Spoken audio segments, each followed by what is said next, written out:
नाज़रीन, तहरीक इंसाफ से ताज़ा मुनहरिफ होने वाले उस्मान डार की अचानक रूनुमाई और तहलकाखेज इंटरव्यू से बहुत से सवालात पैदा हो गए। उन्होंने इंकशाफ किया है कि 9 मई को अस्करी और तंसीबात पर हमलों का मंसूबा चेयरमैन तहरीक इंसाफ की ज़ेर सदारत जमान पार्क में बनाया गया था। इन हमलों का मकसद फौज पर दबाव डालकर army chief general Asim Munir को ओहदे से हटाना था। उस्मान डार के मुताबिक चेयरमैन तहरीक इंसाफ खुद को गिरफ्तारी से बचाने के लिए कारकुनों को इंसानी ढाल के तौर पर इस्तेमाल करना चाहते थे। वो रियासत मुखालिफ बयानिए की हिमायत करते थे। ये सब इंकशाफात इंतहाई खौफनाक हैं, लेकिन इस इंटरव्यू से हमें बहुत से सवालात भी उठ रहे हैं और कुछ तजादात भी सामने आ रहे हैं। पहला सवाल तो यह है कि इतने अरसे तक उस्मान डार कहाँ थे? इंटरव्यू में उन्होंने बताया कि वो खुद कहीं चले गए थे और अब अपनी मर्जी से मंजर आम पर आए, लेकिन निगरान वजीर दाखिला सिंध ब्रिगेडियर रिटायर्ड हारिस नवाज 10 सितंबर को इस बात की तस्दीक कर चुके हैं कि उस्मान डार को कराची में गिरफ्तार किया गया था और बाद में सिंध हाई कोर्ट में पुलिस ने कह दिया था कि उस्मान डार इनकी हिरासत में नहीं। उस्मान डार के हालिया इंटरव्यू और 9 मई को पेश आने वाले वाकयात में एक और तजाद भी मौजूद है। इंटरव्यू में उनका कहना था कि वो 9 मई को सियालकोट में अपने कारकुनों को कैंट जाने से रोक रहे थे, लेकिन इस रोज़ जब कारकुन कैंट की तरफ जा रहे थे तो उस्मान डार ने उनको वीडियो ट्वीट की थी और लिखा था कि सियालकोट के गयूर अवाम कैंट जाते हुए। इसके साथ साथ वो वीडियो पैगाम में भी लोगों को घरों से निकलने का कह रहे थे। उस्मान डार के पार्टी छोड़ने के बाद पीटीआई से वाबस्ता हल्के ये खबरें भी दे रहे हैं कि फरूख हबीब और सदाकत अली अब्बासी भी ऐसे ही प्रेस कॉन्फ्रेंस करने वाले हैं। बल्कि फैसल बावडा ने तो ये पेशगोई भी की है कि आहिस्ता आहिस्ता सब छोड़ जाएंगे। इस पेशरफ्त से यह भी मालूम हो रहा है कि मुश्किलात के भंवर में चेयरमैन तहरीक इंसाफ मजीद तनहा हो रहे हैं। इनके खिलाफ इल्जामात का सिलसिला संगीन से संगीन तर होता जा रहा है। इनके खिलाफ कानूनी गिरफ्त मजबूत होती जा रही है। पार्टी शदीद दुश्वारी में है और बड़े बड़े रहनुमा पार्टी से राहें जुदा कर चुके हैं। इनमें शीरी मजारी, फवाद चौधरी, परवेज खटक, आमिर महमूद कयानी, अली जैदी, इमरान इस्माइल शामिल हैं। असद उमर ने बाज़ाब्ता तौर पर पार्टी बेशक नहीं छोड़ी, लेकिन तहरीक इंसाफ के ओहदे छोड़ने का ऐलान किया था, जिसका मतलब यही निकलता है कि वो भी तहरीक इंसाफ से लाताल्लुकी इख्तियार कर चुके हैं। रोज़नामा जंग की 4 जून की खबर के मुताबिक अब तक मजमूई तौर पर 220 ओहदेदार तहरीक इंसाफ से राहें जुदा कर चुके हैं। सहाफ़ी हसन अयूब की ट्वीट के मुताबिक 8 माह से 1 साल तक चेयरमैन तहरीक इंसाफ की रिहाई मुमकिन दिखाई नहीं देती और चंद रोज़ के बाद 9 मई के वाक़यात में मुलव्विस अफराद के खिलाफ सख्ती का नया दौर शुरू होगा। इसके नतीजे में तहरीक इंसाफ के मज़ीद टुकड़े होंगे। ना पार्टी को कोई स्पेस मिलती दिखाई दे रही है, ना पार्टी चेयरमैन के लिए किसी किस्म की आसानियों का इम्कान है। ऐसे में तहरीक इंसाफ इलेक्शन कैसे लड़ेगी तो उसकी हिकमत अमली क्या होगी, बात करेंगे। हमें ज्वाइन किया है इसी हवाले से सेंटर हुमायूं मोहम्मद साहब ने। सेंटर साहब बहुत शुक्रिया आपके कीमती वक्त का। सेंटर साहब बताइएगा कि उस्मान डार के बाद फरूख हबीब और सदाकत अब्बासी की खबरें भी आ रही हैं कि वो भी शायद पार्टी को छोड़ देंगे। अब शेख रशीद का भी शायद सुनने में आ रहा है कि वो भी कोई ऐसी प्रेस कॉन्फ्रेंस कर दे। आप तो अकेले हो गए सर, लोग छोड़ गए आपको। हाँ जी, गिर जाते हैं। हाँ जी, गिर जाते हैं। दरख्त को क्या होता है? कुछ नहीं होता, मुरझा जाता है। उसके बाद अगली बार जब सर्दियों के बाद जब बहार आती है तो दरख्त क्या करता है? पहले से बड़ा भी हो जाता है, पहले से ज्यादा अच्छे पत्ते आ जाते हैं, पहले से बेहतर हो जाते हैं, पिछली दफा से ज्यादा अच्छे फल भी दे देता है, पिछली दफे से ज्यादा अच्छे परिंदे भी आके वहाँ घोंसले बना लेते हैं, सब चीज़ें ये चीज़ें आती हैं। अच्छा, अब इसमें अगर आप देखें कि जो मैं उस्मान डार की जो जिस तरीके से ये हुआ था, I know him personally as well. जो पहला टाइम था ना, जब तक वो एकदम गायब नहीं हो गए थे या अगवा नहीं हो गए थे या जो भी था ना, उस वक्त तक जो उनका पॉइंट ऑफ व्यू था दैट वाज टोटली डिफरेंट। अच्छा, उसके बाद मुझे समझ नहीं आती कि जब एक बंदा किसी वजह से गायब हो जाता है और जब उसको करते हैं, how can he reappear in a programme of an anchor person और उनके घर में, मतलब ये कैसे हो जाता है? बजाय कोर्ट में उनको कहा गया था कि इनको हमारे सामने लेकर आओ, तो वो उसके वहां पे कैसे आ गए? 5 चीजें देखिए, आपको भी पता है, मुझे भी पता है कि देयर आर सर्टेन फोर्सेस जो कि उन्होंने कोई किया होगा, कुछ किया होगा, उन पर प्रेशर किया होगा। हालांकि उसी दिन शाम को उनके भाई का भी एक वीलॉग आया था और वो कह रहे थे कि ये हमारे साथ ये ज्यादती हो रही, वो ज्यादती और फलाना हो रही है। तो अगर आप मुझसे जाति पूछें तो मैं ये समझता हूं कि मेरे समेत अवाम ये समझती है कि इन लोगों के ऊपर अनड्यू प्रेशर, और जिस तरीके से उनके भाई ने कहा था कि जब उसके ड्राइवर और उनको उठा के लेकर गए थे तो उनके ड्राइवर का ये कहना था कि बहुत ज्यादा उनके ऊपर तशद्दुद किया गया। तो ये जो पुलिस फोर्स जिन्होंने उठाया था या जिस लिहाज से भी जिन्होंने भी किया था, उन्होंने जो किया, मेरे नहीं ख्याल के that is the right thing to do. मैं ये समझता हूँ कि जिस तरीके से चीजें हो रही हैं, मैं समझता हूँ that's very wrong. It should not be like that. ये एक पॉलिटिकल विच हंटिंग है in the name of something के जो कि हमारे लिहाज से वो ऐसी कोई बात नहीं है। मैं आपको बताता हूँ, पिछले 17, 18, 19 साल में मैंने आज तक, और मुझे कोई आप एक ऐसा क्लिप बता दे कि जिसमें चेयरमैन पाकिस्तान तहरीक इंसाफ ने कहा हो कि आप लोग ये करें। जो मुझे याद है, जिस दिन वो अरेस्ट हुए थे, उन्होंने 2 वीडियोस जारी की थी। एक उन्होंने कहा था कि मैं जा रहा हूं, और सबको कहा था कि प्लीज आप में से कोई ना आए मेरे साथ इस्लामाबाद हाई कोर्ट, कोई ना आए, मैं सिर्फ अपनी लॉयर्स की टीम के साथ हूँगा, और वो मुझे अगर अपने वारंट दिखा दें तो मैं उनको अपनी गिरफ्तारी दे दूंगा। नंबर 2, उन्होंने कहा था कि जब भी आप लोग करो प्लीज पीसफुल डेमोन्स्ट्रेशन करो। नंबर 3, उन्होंने कहा था कि ये मेरा मुल्क है, ये आर्मी भी मेरी है, और मेरी जान से ज़्यादा इम्पोर्टेंट मेरी आर्म फोर्सेस हैं। ये 3-4 चीज़ें मुझे याद हैं होते हुए। उससे आगे अगर कोई है तो मुझे I need to see that proof कि उस बंदे ने ये कहा है, उस मीटिंग में ये कहा गया हो, उस मीटिंग के मिनट्स में ये कहा गया हो कि भाई ये सारी चीज़ें हुई हैं। बाकी कहने की हद तक unfortunately I do not trust many people. लोग होते हैं इंक्लूडिंग मेरे ऊपर भी एक कोई प्रेशर आएगा, हो सकता है मैं ना उठा सकूं उतना pressure. I understand with these people, मैं आई सिंपैथाइज विद दीज पीपल। इनमें से वो लोग जिन्होंने छोड़ के दूसरी पार्टियां ज्वाइन किए, I do not sympathise with them, मुझे उनके साथ कोई सिंपैथी नहीं है। लेकिन जिन लोगों ने कहा कि हम खान के साथ भी नहीं चल सकते, और हम पीटीआई के साथ भी नहीं चल सकते, और हम किसी और के साथ भी नहीं चलेंगे, वो बेसिकली ये कह रहे हैं कि यार मेरे ऊपर इतना प्रेशर है कि मैं सस्टेन नहीं कर सकता। तो I am very sorry chairman Pakistan Tehreek Insaf, I have failed you. Basically what they are saying is कि आई फेल्ड यू। अच्छा, उस इंटरव्यू में जिसमें उस्मान डार ने कहा था, ये जो कमरान शाहिद साहब है, ये उन्होंने 3-4 दफा उनसे पूछा था कि अच्छा ये तो फिर इमरान खान ही हुआ ना, चेयरमैन पीटीआई ने ये कहा था, और वो he was confused, he did not, वो आर्टिकुलेशन ही नहीं कर पा रहा था कि ये चेयरमैन पाकिस्तान तहरीक इंसाफ के। वो कहता है देखिए वो इस तरह होता है, लोग गलत डिसीजन दे रहे होते हैं, हर एक की ओपिनियंस होती हैं, ठीक है। लेकिन Kamran Shahid was trying to put his words, Kamran Shahid's words in Usman Dar's mouth. उनके मुंह में, उनकी जुबान में वो अल्फाज डालने की कोशिश कर रहा था। मैं तो मुझे I am sorry, I am not convinced with that interview. All I think is same script, different environment, different stage, different way of presentation, but the script is the same. ठीक है। सो मेरे लिहाज से आई एम रियली सॉरी कि whatever is happening in Pakistan is not right thing for Pakistan. अगर आप किसी भी वजह से Pakistan Tehreek Insaf and specially the chairman of Pakistan Tehreek Insaf को अगर आप हटाना चाहते हो from the political process, then I feel कि the stability of Pakistan as in political stability will always be question, both Pakistan के अंदर भी, पाकिस्तान के बाहर भी।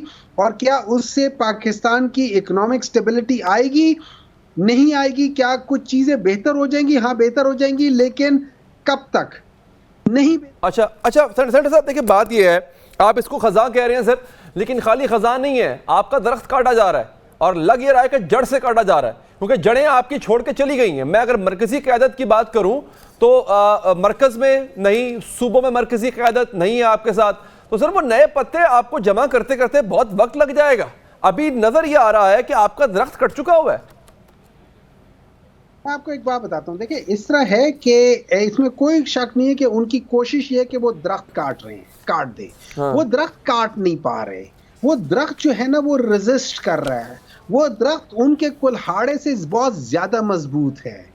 वो कोशिश कर रहे हैं कि उस दरख्त के ऊपर 200 मुख्तलिफ किस्म के केसेस करके उस दरख्त को काटने की कोशिश करें। उस दरख्त की जड़ें बड़ी मजबूत हैं।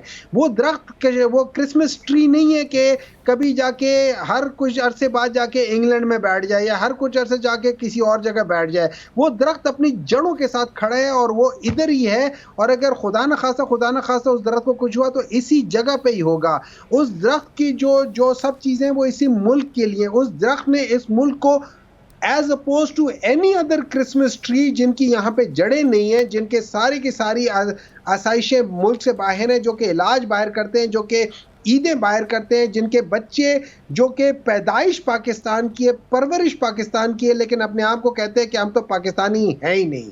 ठीक है, उन लोगों को उनके साथ जब आप इनका मुआवजा कर रहे हैं तो मैं आपको सिंपल एक बात बताता हूं।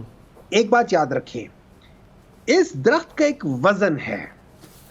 उस वजन को बैलेंस करने के लिए ये बाकी छोटे छोटे वो नहीं होते कि तराजू में आपने एक जगह पे एक चीज रख ली है और उस चीज को देखने के लिए कि इसको हम कैसे बैलेंस करें, आप कभी 1 kg, कभी आधा kg, कभी 5 चट्टान, कभी क्या, वो दूसरी जगह पे छोटे छोटे पत्थर रखते हैं या भारी पत्थर रखते हैं इसको बैलेंस करने के लिए। तो इसको पिछले 1.5-2 सालों में लोगों ने बैलेंस करने के लिए 13 पार्टियों का वजन दूसरी तरफ रख लिया, लेकिन अनफॉर्चुनेटली ये वजन इतना भारी है कि वो 13 पार्टियां इसको बैलेंस कर ही नहीं सकी हैं। अब उसको बैलेंस करने के लिए एक मिनट है अच्छा। अभी उसको बैलेंस करने के लिए उन्होंने देखा है वो 13 पार्टियों का वजन इससे कम है, तो अब ये क्या कर रहे हैं, इसकी शाखें काटने के, वो तने को तो काट नहीं सकते, तो छोटी मोटी शाखें काट रहे हैं और उसके बाद इसको देख रहे हैं कि शायद वजन बराबर हो जाए। लेकिन ये याद रखें, जब भी आप किसी पौधे को, जैसे गुलाब का पौधा है,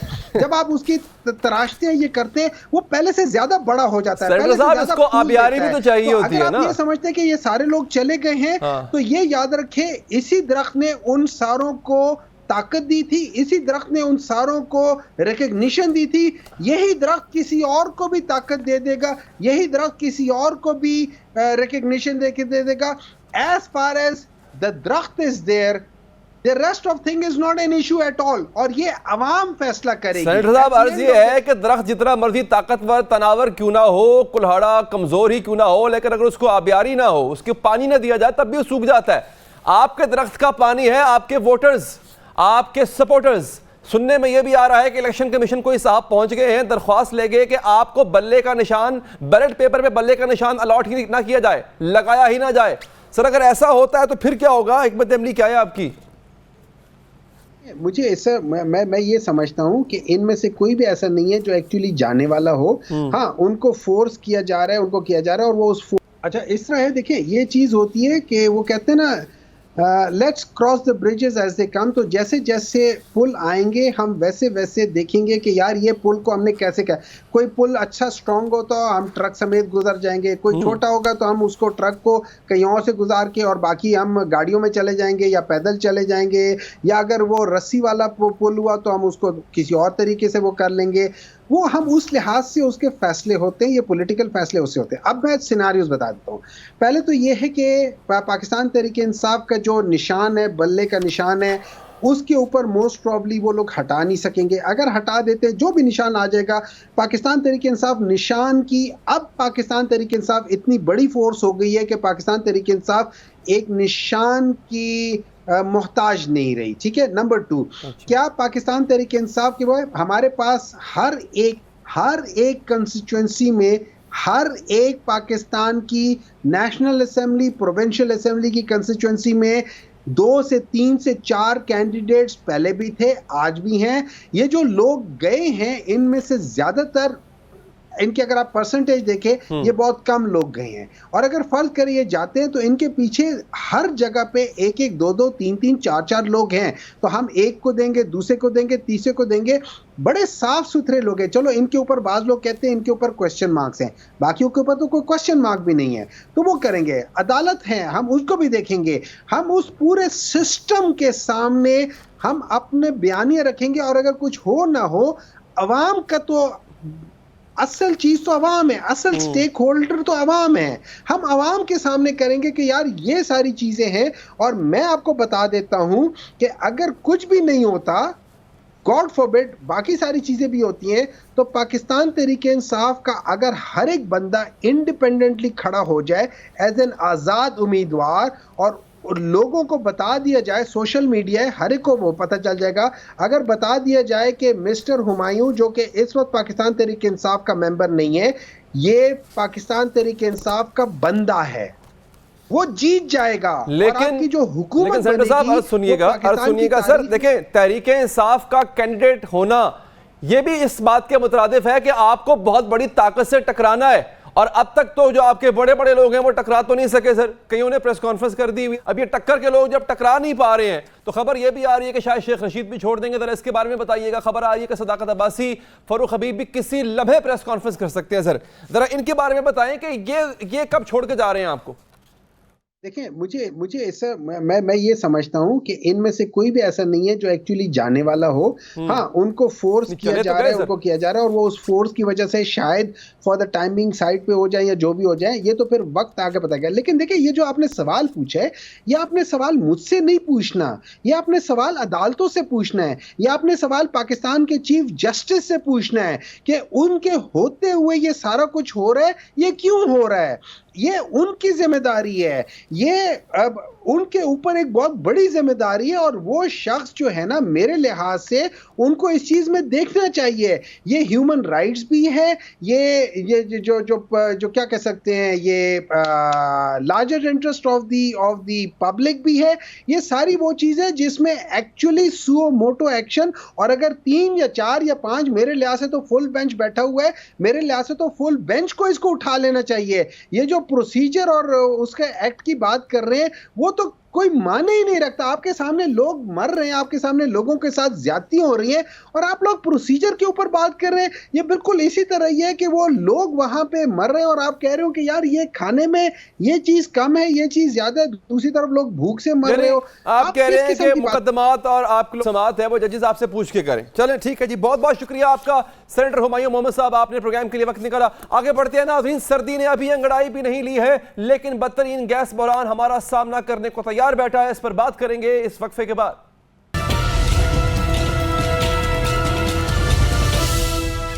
नाज़रीन, सर्दी ने अभी अंगड़ाई भी नहीं ली, लेकिन बदतरीन गैस बहरान का संदेशा आ गया है। तवानाई के निगरान वजीर ने इंकशाफ किया है कि इस साल भी कुदरती गैस में 30% कमी हुई है, जिसके बायस डिमांड ज़्यादा और सप्लाई कम है। इसलिए सारिफीन को पिछले साल की तरह इस साल भी सिर्फ 8 घंटे गैस मिला करेगी।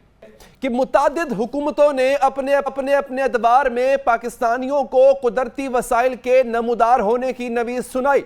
हमें बार बार ये बताया जाता था हर दौर के अंदर कि पाकिस्तान में कोयले के बेशुमार ज़खायर हैं, पाकिस्तान में तवानाई के ज़खायर हैं, पाकिस्तान में तेल निकल आया है, फलान जगह से लोहा निकल आया, फलान जगह से तांबा निकल आया, इतने बिलियन डॉलर्स के ज़खायर मौजूद हैं।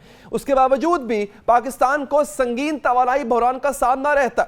नाज़रीन, वज़ारत तवानाई के मुताबिक दिसंबर तक गैस सिर्फ खाना तैयार करने के औकात में दस्तियाब होगी, जिसका शेड्यूल 3 घंटे सुबह, 2 घंटे दोपहर और 3 घंटे शाम के हिसाब से होगा। यानी पाकिस्तानियों को अब खाने का शेड्यूल गैस की आने या ना आने के मुताबिक बनाना होगा। अब खाना आप अपनी भूख के हवाले से या अपने भूख को मद्देनजर रखते हुए नहीं खाएंगे, आप गैस की टाइमिंग को देखते हुए खाना खाएंगे। नाज़रीन, ज़राए ने यह खदशा जाहिर किया कि IMF के साथ मुआहदे में किसी भी मुश्किल की सूरत में जनवरी और फरवरी में गैस घरेलू सारिफीन के लिए भी दस्तियाब नहीं होगी। यानी ये 2 महीने ऐसे होंगे जब आपके ऊपर एलपीजी माफिया का राज होगा, जब आप बाहर से घरेलू सिलेंडर भरवाने पर मजबूर होंगे, जिसकी कीमतें एक खास मंसूबे के तहत ऊपर बढ़ाई जाएंगी, एक खास तबके को फायदा होगा और कुदरती गैस आप तक नहीं पहुंच रही होगी। और हैरानी इस बात पर हो रही है कि पाकिस्तान जो पहले ही अपनी इंडस्ट्री खो चुका है, जो कुछ एक्सपोर्ट करने के काबिल नहीं है, जिसकी इंडस्ट्री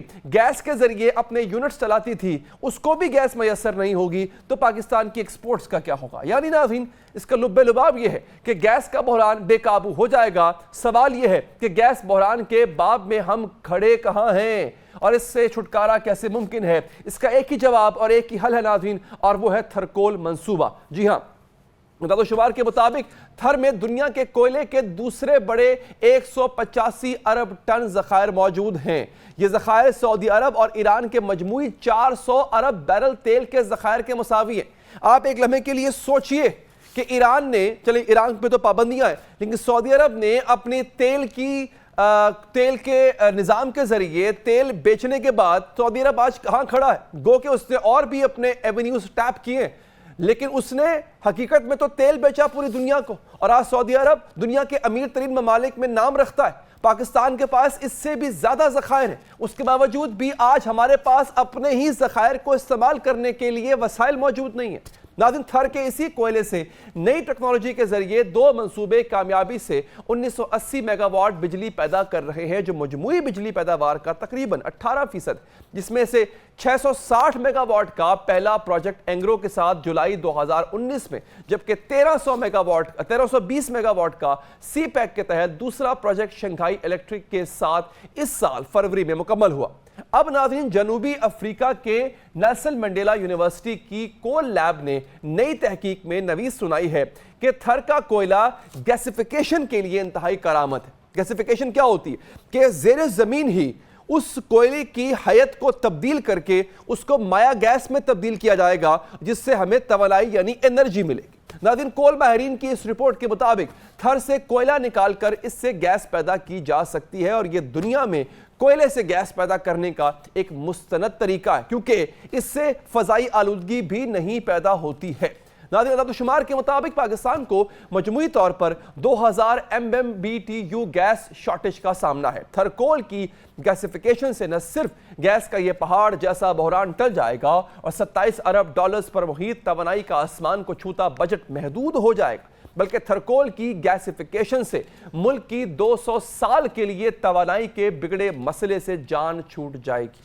एक्सपोर्ट में बदतरीन कमी आ रही है। सिर्फ सितंबर में एक्सपोर्ट माहाना बुनियादों पर 1.35 अरब डॉलर्स कम हुई हैं, जबकि पहली तिमाही में एक्सपोर्ट 4.10 अरब डॉलर कम रही। अब सूरत हाल ये है कि हम चाहते हैं कि बैरूनी सरमायाकार पाकिस्तान में आकर सरमाया करें, लेकिन जब पाकिस्तान में कोई भी चीज़ बनाने की, मैन्युफैक्चर करने की या तामीर करने की लागत ही इतनी ज़्यादा होगी तो कोई यहां पर क्यों आगे अपने रकम को फंसाएगा। नाज़रीन, इसी तरह गैस शॉर्टेज की वजह से दिसंबर, जनवरी और फरवरी में सनतों का पहिया जाम होने का खदशा है। दूसरी जानिब गैस बहरान के पेश नज़र हुकूमत महंगी LNG खरीदने पर मजबूर हो गई है। जी हाँ, डॉन अखबार के मुताबिक हुकूमत को गुज़िश्ता रोज 2 इजाफी माया कुदरती गैस यानी LNG कार्गोस की फराहमी के लिए 3 बोलियां मौसूल हो गई हैं, जो कि मौजूदा स्पॉट मार्केट के हिसाब से नुमाया तौर पर ज्यादा कीमत पर है। लेकिन शोमिय किस्मत यह है कि हमारा हमसाया मुल्क ईरान हमें इंतहाई सस्ते दामों गैस देने को तैयार है, जिसकी फ्रेट पे यानी जिसकी तरसील पे हमारी कोई लागत भी नहीं आएगी। ईरान अपने हिस्से का काम कर चुका।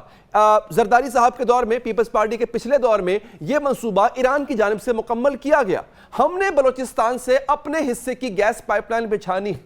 नाज़रीन, यहां मैं आपको बताता चलूं कि चीन ने ईरान के साथ मुआहदा कर लिया। 400 अरब डॉलर्स का यह मुआहदा है, जो कि 2020-19 के दौरान किया गया था। उसके तहत जो ईरान के कुदरती वसाइल है उससे चीन फायदा उठाएगा। हालांकि इससे पहले ईरान यही जो पेशकश हमें भी कर चुका था, और यह पेशकश आज भी मौजूद है। अलबत्ता हमें यह वार्निंग जरूर दी गई है कि अगर हमने अपने हिस्से की पाइपलाइन अब ना बिछाई तो ईरान अपने हिस्से और अपनी साइड का जो पूरा सिस्टम है तेल की गैस की तरसील का, उसको बंद कर देगा। नाज़रीन, यही ऑफर हमें ईरान ने सस्ती बिजली के लिए भी दी, यही ऑफर ईरान ने हमें सस्ते तेल के लिए भी दी, लेकिन हम न जाने किन नागुज़ीर वजूहात की बिना पे अपने हमसाया मुल्क से ये मदद लेने के लिए तैयार नहीं है और इस तरह के महंगे LNG के मंसूबे और महंगे LNG के मुआहदे करने पर मजबूर हैं, जिससे अवाम पर मजीद बोझ पड़ता है।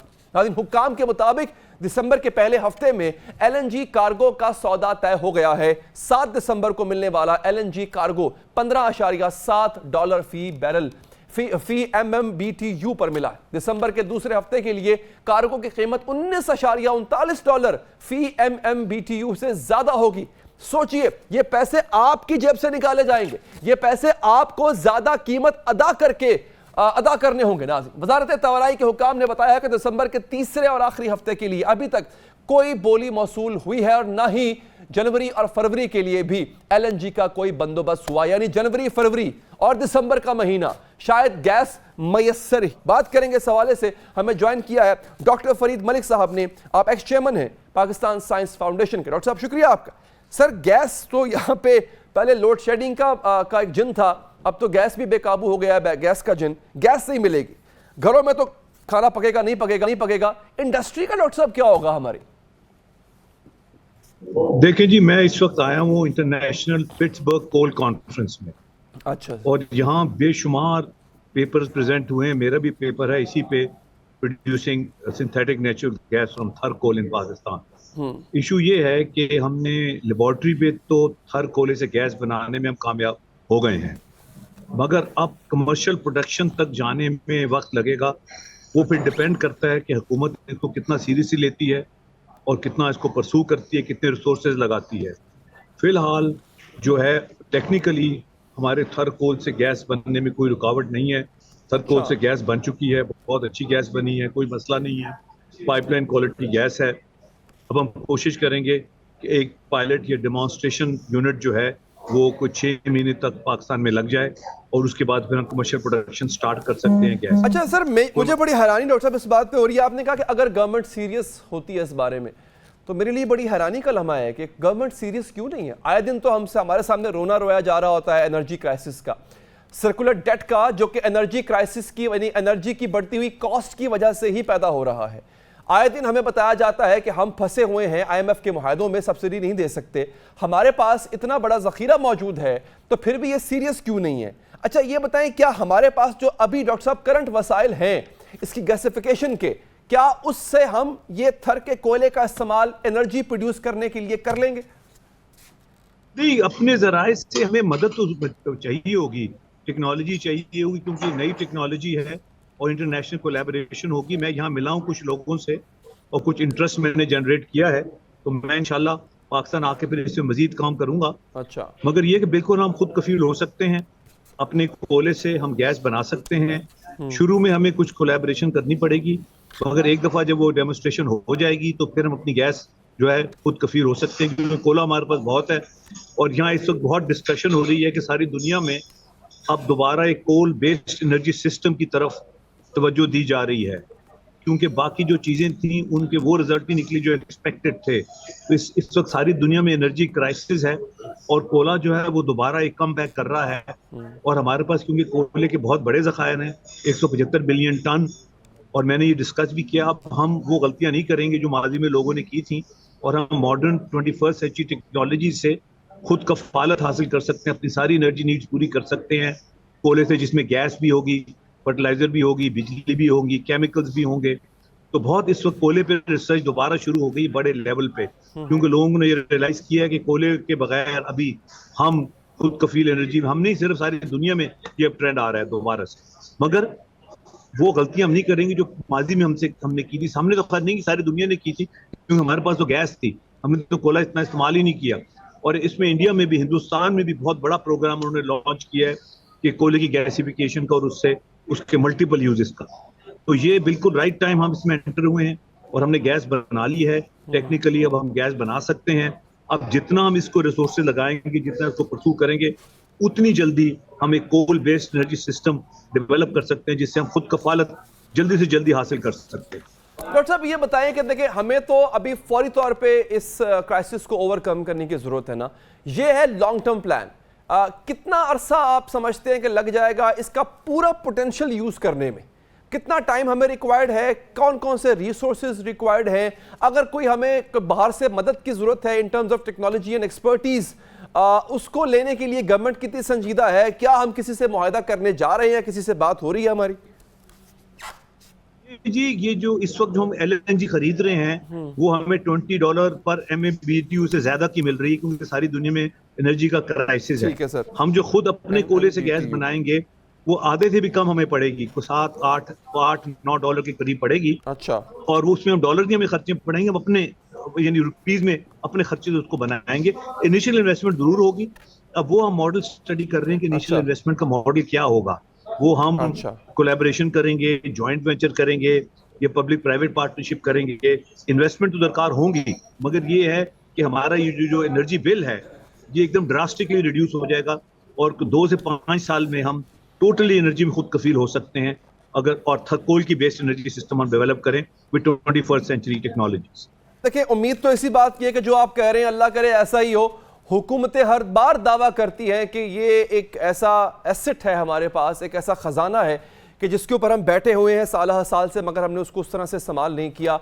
आप अपने तय गए हुए हैं, लेकिन अगर हुकूमती वफ्त यहाँ पे कोई मौजूद होता, हमारी वजारत तवानाई का वफ्त मौजूद होता और वो एक्सप्लोर कर रहा होता ऐसे एवेन्यूज़ कि जहाँ से लोग इंटरेस्ट शो करें, कॉरपोरेशंस बड़ी बड़ी इंटरेस्ट शो करें और यहाँ पे आके थर के कोयले का बेहतरीन इस्तेमाल करने में पाकिस्तान की मदद करें। हमारे पास टेक्नोलॉजी की कमी है, हमारे पास माहिरीन की कमी है, एक्सपर्टीज जो कि जानती है किस तरह से गैसिफाई करना है कोयले को, तो यकीनी तौर पे इन सबको यहाँ पे लाया जा सकता है और पब्लिक प्राइवेट पार्टनरशिप के तहत काम किया जा सकता है। उम्मीद करता हूं कि जो भी अब नेक्स्ट गवर्नमेंट आएगी, आई नो कि निगरान गवर्नमेंट का शायद ये मैंडेट ना हो, लेकिन जो नई हुकूमत आए वो सबसे पहला ध्यान दे एनर्जी क्राइसिस को कोप अप करने के लिए, क्योंकि पाकिस्तान के माशी मसाइल में एक बहुत बड़ा जो कील है जो बार बार चुभता है आके, वो ये एनर्जी क्राइसिस है। क्योंकि हम एनर्जी इंपोर्ट करते हैं, बाहर से मंगवाते हैं, अपनी तवानाई की जरूरियात को पूरा करने के लिए हमें डॉलर खर्च करना पड़ते हैं। वो डॉलर या हम कर्जा लेके खर्च करते हैं या फिर अपने दोस्त ममालिक से उनके सामने हाथ फैला के अपनी एनर्जी की जरूरियात को पूरा करते हैं। तो अगर ये मामला हल हो जाता है तो कम से कम ये जो डॉलर का हम पे प्रेशर है और हमारी इकॉनमी को जो तोड़ के रखा हुआ है इस डॉलर मोनोपोली ने, कम से कम ये खत्म हो जाएगी। कुछ और अहम खबरें भी शामिल करेंगे इस वक्फे के बाद।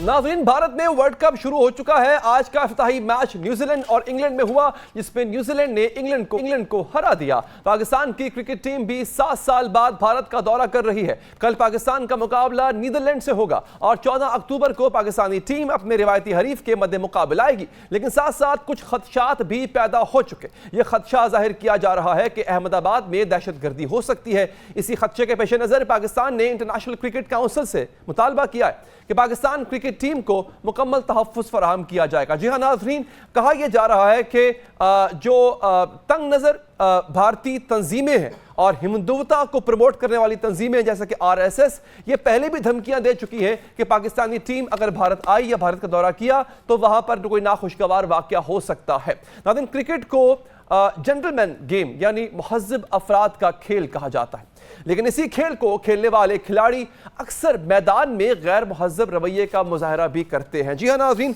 अक्सर जोश में ऐसी हरकतों सकनात हो जाती हैं जो कि खेल को ज़ेब नहीं देती।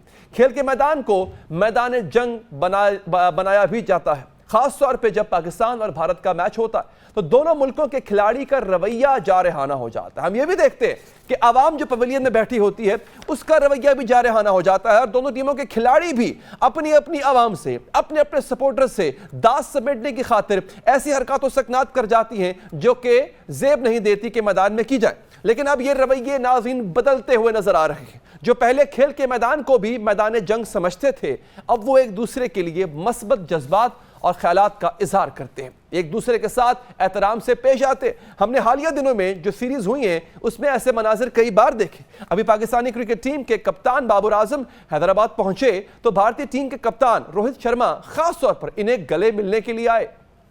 ये नाज़रीन, ऐसे मनाजिर को देख के जो क्रिकेट शायकीन हैं अब तो वो भी दाद देते हैं, क्योंकि क्रिकेट शायकीन भी नहीं चाहते हैं कि जंग का मंजर और जंगी हालात दोनों खिलाड़ियों या दोनों टीमों के माबैन रहे। अब से चंद दिन कबल पाकिस्तान और भारत के दरमियान एशिया कप का मैच हुआ था। वहां पर तो कमाल मनाजिर देखने को मिले। पाकिस्तान ऑलराउंडर शादाब खान ने भारतीय खिलाड़ी हार्दिक पांड्या के जूते के तस्मे तक बांधे। जी हां, यह वायरल होती हुई पिक्चर आप देख सकते हैं। एक भी मंजर इससे पहले हम सोच भी नहीं सकते थे। हमने जब अपने बचपन में या खासतौर पे इससे पहले भी जब हमने क्रिकेट देखी, जब भी क्रिकेट का मैदान सजता था तो एक दूसरों की आंखों में आंखें डाल के न जाने कितने ही रूखे अंदाज से बात की जाती थी, यहां तक कि बल्ले भी चल जाते थे। लेकिन जो मनाजिर इस वक्त आप स्क्रीन पर देख रहे हैं, इन्होंने क्रिकेट के मिजाज को और खास तौर पे पाक भारत क्रिकेट के मिजाज को बिल्कुल तब्दील करके रख दिया। नाज़रीन, यह मंजर जिसने भी देखा सराहे बगैर ना रह सका। एशिया कप में पाकिस्तान भारत क्रिकेट मैच से पहले भी दोनों मुल्कों के खिलाड़ी एक दूसरे के साथ घुल मिल गए थे, हंसी मजाक किया और एक दूसरे के लिए नेक ख्वाहिशात का इजहार भी किया। सूरत हाल यह है कि अच्छे जज्बात का यह इजहार हमेशा से ऐसा नहीं था। और खैर, अब जो हो रहा है, बहुत से ऐसे भी हैं जिनको अच्छा नहीं लगता, जो अभी भी तनकीद का निशाना बनाते हैं। और खास तौर पे भारत की साइड से ऐसा होता है, पाकिस्तान से तो नहीं होता। पाकिस्तानी क्रिकेट लवर्स हमेशा से इस बात को अप्रिशिएट करते हैं कि हाँ, दोनों ममालिक के जो प्लेयर्स हैं उनमें एक बाहमी ताल्लुक, एक ऐसा अच्छा खुशगवार ताल्लुक होना चाहिए। मगर भारत में अक्सर उनके अपने क्रिकेटर्स को सख्त तनकीद, यानी यहां तक के धमकियों तक का सामना करना पड़ जाता है। नाज़रीन, इससे पहले क्या होता था उस पर नजर डालते हैं। एक मैच के दौरान नाज़रीन, भारत के बैट्समैन राहुल द्रविड़ भागते हुए शोएब अख्तर से टकरा गए थे। शोएब अख्तर ने इनसे कहा कि तुम अपनी साइड पर भागो, मैं अपनी साइड पर भागूंगा। इस पर राहुल द्रविड़ गुस्सा कर गए थे। लेकिन नाज़रीन, अब दौर बदल रहा है, मिजाज बदल रहा है, खेल का तरीका कार बदल रहा है, प्यार बढ़ता जा रहा है। खेल को सिर्फ खेल लिया जाता है, मुकाबले को सिर्फ मुकाबला लिया जाता है। अब वो दुश्मनी वाला मिजाज, जो कि अच्छी बात है, ना प्लेयर्स में है और ना ही क्रिकेट शायकीन में है। इसके साथ ही नाज़रीन, प्रोग्राम का बात खत्म हो चुकी। दीजिए इजाजत, अल्लाह निगहबान।